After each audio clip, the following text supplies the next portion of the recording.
சித்தர் ஒழுக்கத்தின் முக்கிய கோட்பாடுகள் ஒன்று, மிதமான உணவு, மிதாகாரம் அதிகம் சாப்பிடாமல் உடலுக்கு போதுமான அளவு. இயற்கை உணவுகள், காய்கறி, பழம், கீரை, தானியம், ரசாயனம் இல்லாத உணவு. 2. சுத்தம் மற்றும் சாந்தம், உடல் சுத்தமும் மனத்தெளிவும்.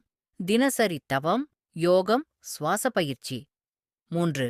அஹிம்சை, அடக்கமும் அன்பும், யாருக்கும் தீங்கு இல்லாமல் வாழ்தல், அனைத்து உயிர்களையும் சமமாக காப்பது. 4. ஆசையின்மை, விருப்பங்கள் குறைதல், பொருள் ஆசை, கோபம், லோபம், பொறாமை குறைத்து வாழ்தல், மனதை அடக்கி சாந்தமாக வைத்தல். 5. சத்தியம், உண்மை, உண்மையாக வாழ்தல், நடிப்பில்லாத சிந்தனை, சொல், செயல்.